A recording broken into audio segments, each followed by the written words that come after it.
It was supposed to be flawless, a robbery so meticulously planned that every detail had been accounted for: timing, disguises, getaway routes, and even alibis. The mastermind, Daniel Cross, believed he had created what many criminals only dreamed of: the perfect crime. Daniel wasn't an ordinary criminal. He wasn't desperate, reckless, or foolish. He was a man obsessed with control and intelligence, someone who thrived on outsmarting others. A former law student with a photographic memory, Daniel studied unsolved heists like they were textbooks. His plan wasn't born from poverty but from pride. He wanted recognition not from the world, but from himself, to prove that he was smarter than the system, smarter than the police, smarter than fate itself. The target: Greenwood National Bank, a quiet branch in a small city known for its weak security measures. Daniel had studied the bank for 6 months, mapping out guard shifts, camera blind spots, and the arrival times of armored trucks.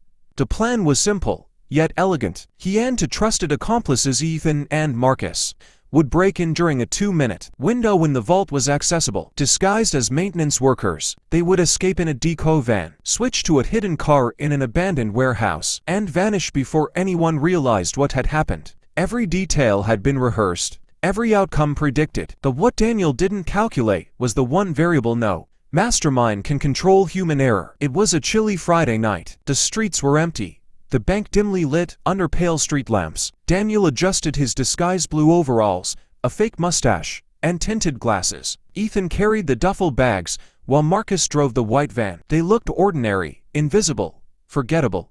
Exactly as planned, at precisely 11:32 p.m., they entered through the service door. Daniel had timed it perfectly. One guard had just finished his shift, and the replacement was late. The cameras inside looped to pre-recorded footage Ethan had hacked earlier. Inside, the silence was deafening. The vault loomed ahead like a beast waiting to be tamed. Daniel smiled under his fake mustache. So far, everything was working. But perfection, as he would soon learn, doesn't exist.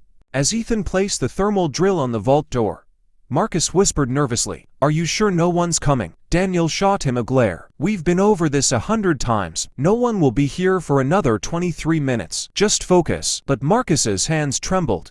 He wasn't built for this. He had agreed only because Daniel promised it was foolproof. He wanted the money, but not the fear. While Daniel calmed him, Ethan worked quickly. The vault lock cracked open in under 3 minutes. They stuffed stacks of bills and gold certificates into their bags.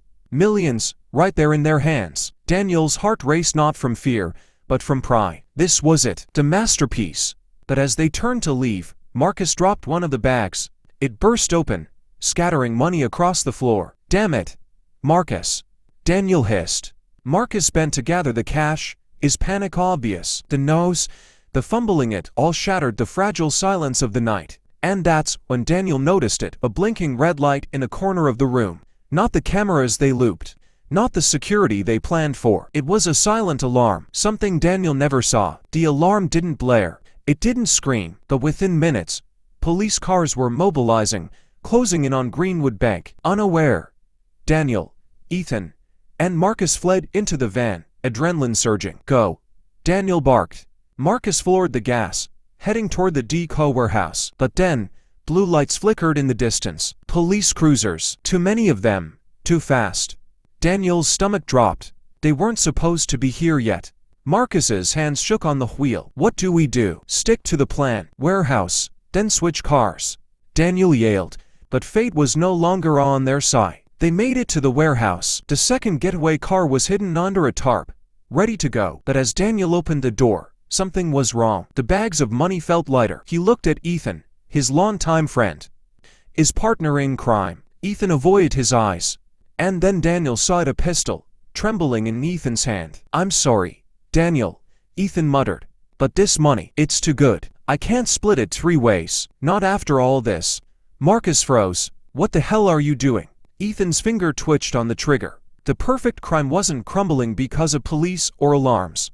It was crumbling because of greed. In the chaos, Daniel lunged at Ethan, knocking the gun aside. A shot rang out, echoing through the warehouse. The bullet tore through Marcus's chest.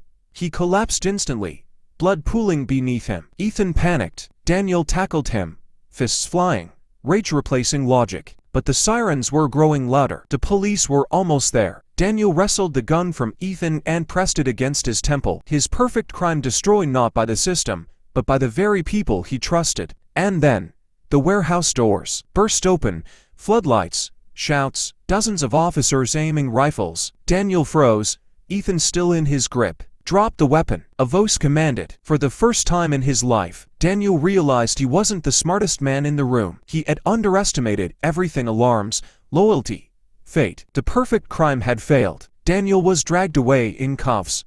Blood spattered on his clothes. Money scattered across the floor. Ethan was arrested too, shaken and broken. Marcus was pronounced dead before the ambulance even arrived. In the courtroom weeks later, Daniel's arrogance faded. He was sentenced to life without parole. Ethan took a lesser sentence for cooperation, and the money, the millions they risked everything for, was returned to Greenwood Bank, untouched. Daniel would spend the rest of his days in a cell, haunted by the irony. He had wanted to prove himself as the mastermind of the perfect crime, but instead, his name became a lesson whispered in criminal circles. No crime is perfect, not even his.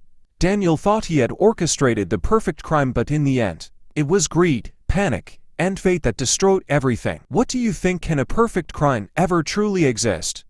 Or will human flaws always bring it crashing down? Let us know in the comments. And don't forget to subscribe for more chilling stories like this one.